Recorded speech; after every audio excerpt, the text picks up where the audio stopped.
Joseph dreamt a dream and narrate what he saw to his brothers, not knowing he was putting his life story to his enemies. Music.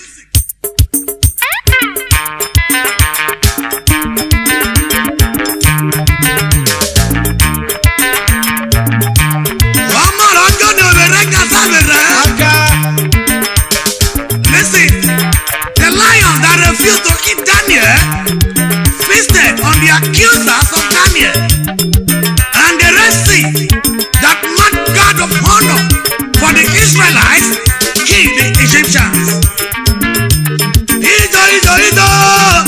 Man is all your mess up on the body.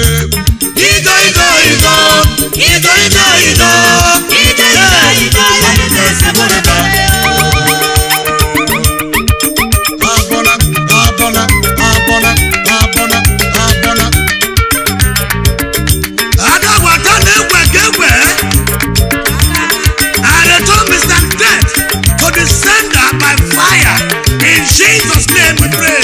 Amen.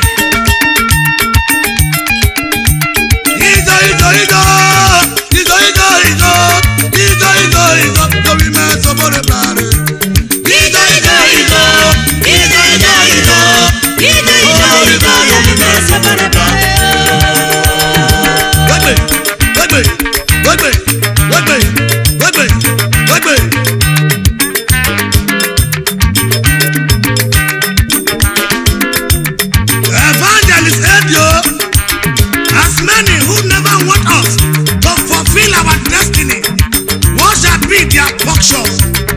Evangelist General T. Obiako, there is no two ways about that.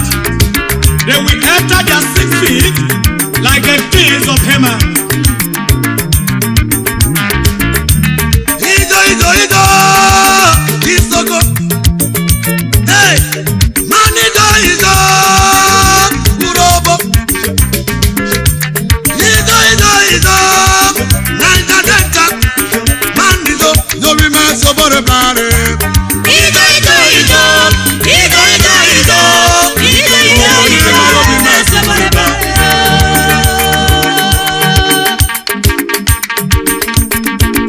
Comrade and Mrs. New Year, Omarwa, Psalm 105 verse 15 is your portion.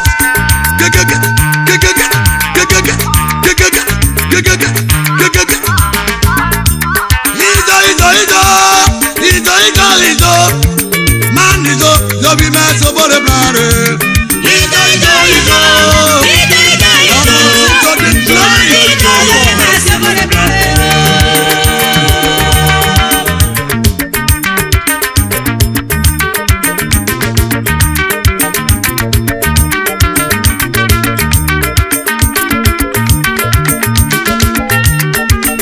Any pot that is ready to serve up pepper must be friendly to eat.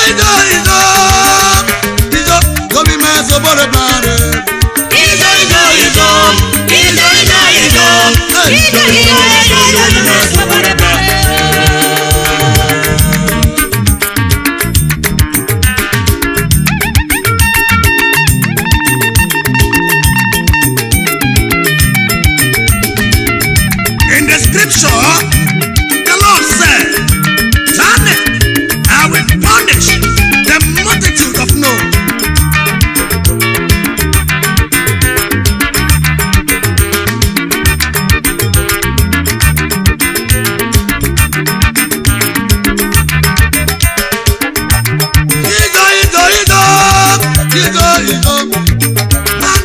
You'll be mad about